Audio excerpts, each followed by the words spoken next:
Alright, so making textures in Mudbox, or rather, more specifically on normal maps in Mudbox. So what you do is you get this welcome screen here, and you want a plane.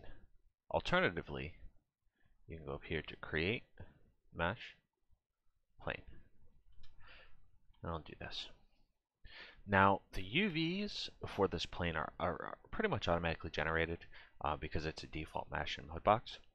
So this plane is between the 0 to 1 space by default, which is the same as any texture that you may have. So let me go ahead and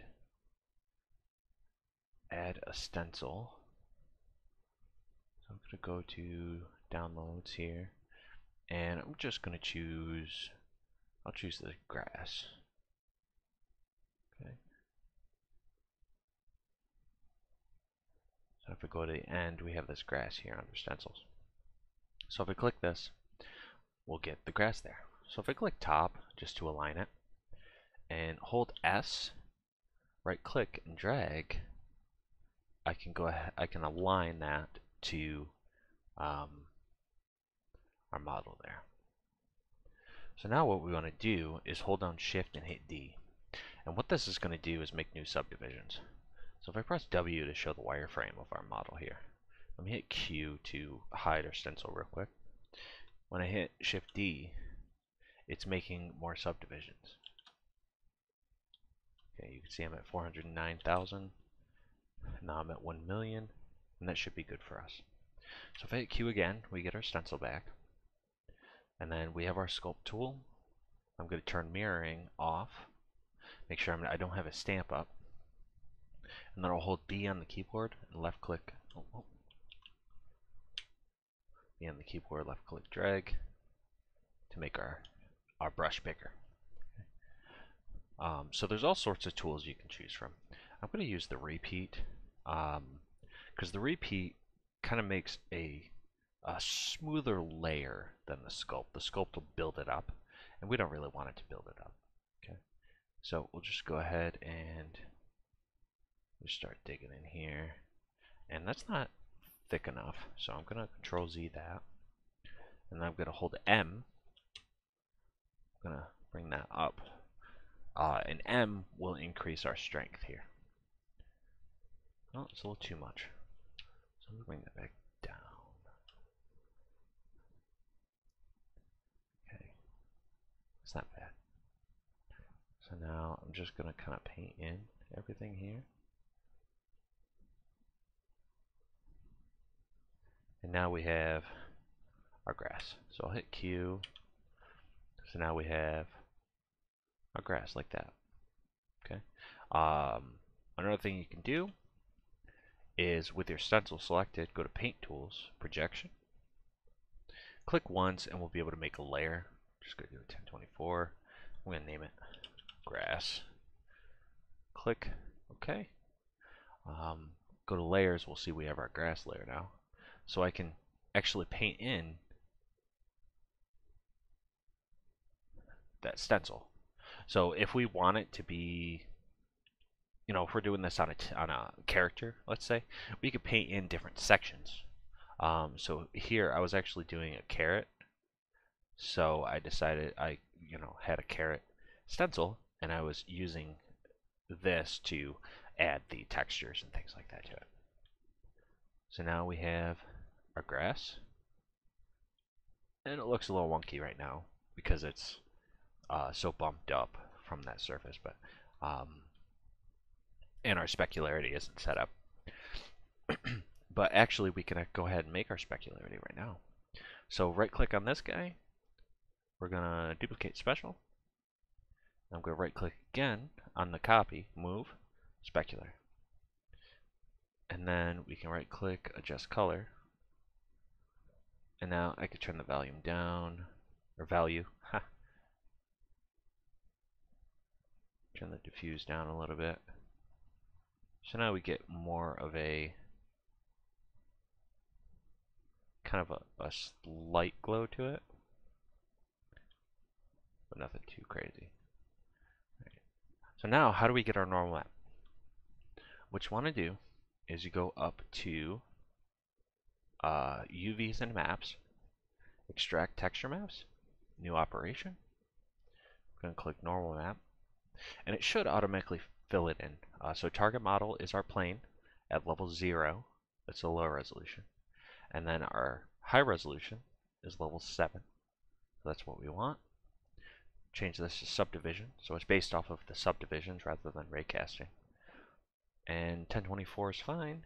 We're going to turn on 8x anti-aliasing to make it sure that the normal map has nice smooth edges. And then click here.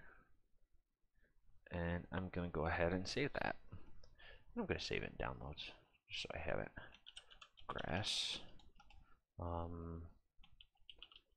Grass norm. I already have a grass end. Right, and then we'll click extract. So it's extracting. And now that it's done, it's going to automatically apply that normal map to the model. So you see how it went really dark. And the reason it went so dark is because we're still in that high subdivision. So it's showing a normal map and those subdivisions. So if I hit page down on my keyboard a bunch of times to go back to level 0, I have 100 polygons, but I still have that normal map. Okay? And here's our normal map right here. So you can always, adjust it so it's a little tamer if you don't want it so extreme, and so on. And then all you would have to do is right click. Well, you don't have to do this part because you already saved it. It should be in our downloads folder. Which it is right here. That's our normal map that we made for our download, or our grass. So yeah, let me show you real quick with the new one. I'm gonna go to File, New Scene, don't save. Let's do a plane. Click top, and now I want to make this rust bit here. So let's size that down just so it's on the outside edge there. I want to go to Sculpt Tools, repeat, and let me show you this new thing too.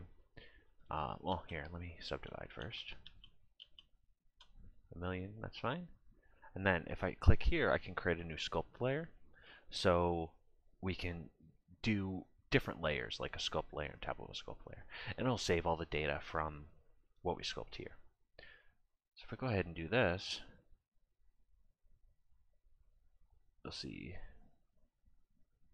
it's getting that texture right off there.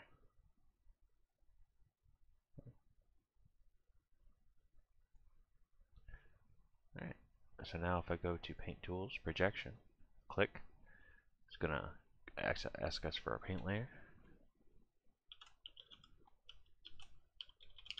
Rust Diffuse. Okay. I'm going to project that on there.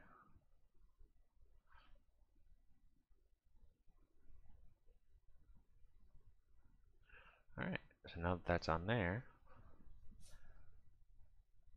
what we want to do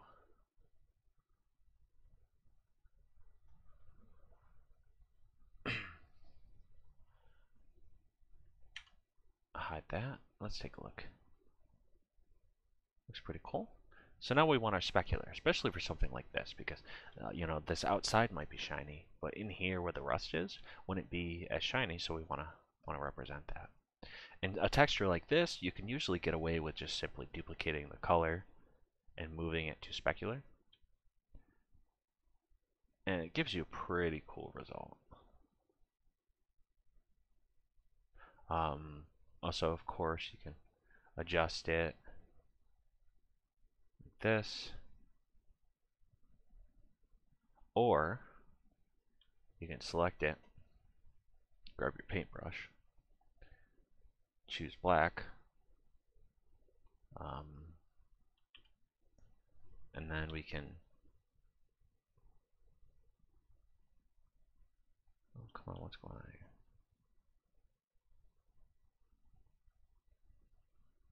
Why are you being such?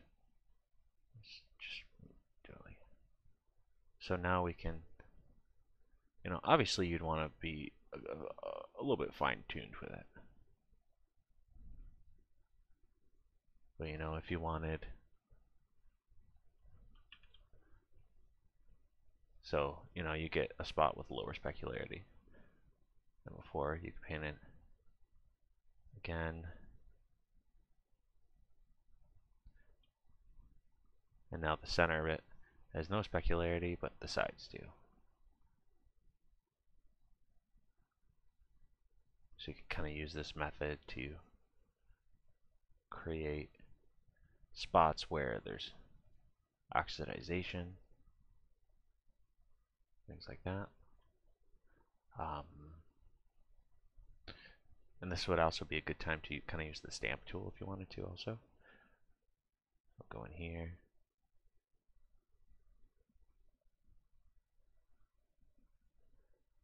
Kind of create random non-specular areas. Let's say this is a whole orange area is non-specular. So you can get different blotches, things like that. Delete that. Duplicate it again. We'll select to specular. And then I'll show you the adjust color. So here's where you can really go through and adjust where the specularity is. Change the saturation down so you just get kind of a gray specularity out of it. Duplicate it again if you want to, and then you can use the blend modes too. Blend modes are pretty cool. So color burn, something like that. So the darker areas by default when you use color burn won't have a specularity to it, but this will. So yeah, so let's go ahead and extract our normal map. Normal map, same thing. Change this to subdivision. Go 8x. Let's give it a name.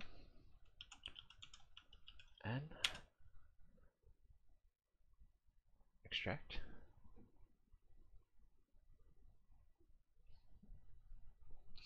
Okay. Let's bring it down to the lowest division level. We can actually go in here and just hide that too for extra clarity. So now, technically speaking, we have a flat plane. So if I hide this normal map, you see there's nothing really there. If I show it, let me turn off specular and diffuse. You'll see that all it is with that detail is the normal map. And then specularity, you can see how the specularity is working.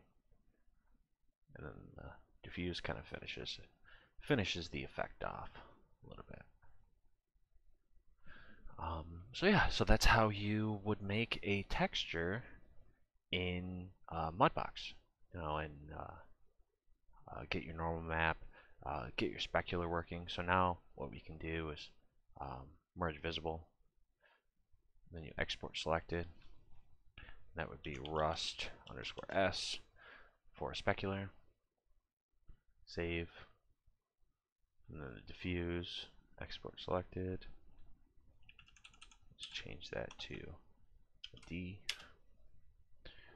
And now if I open up here, we'll go down and you'll see rust D. We have our specular or our diffuse there, our specular map, and our normal map. So now these can be applied to something in Unreal.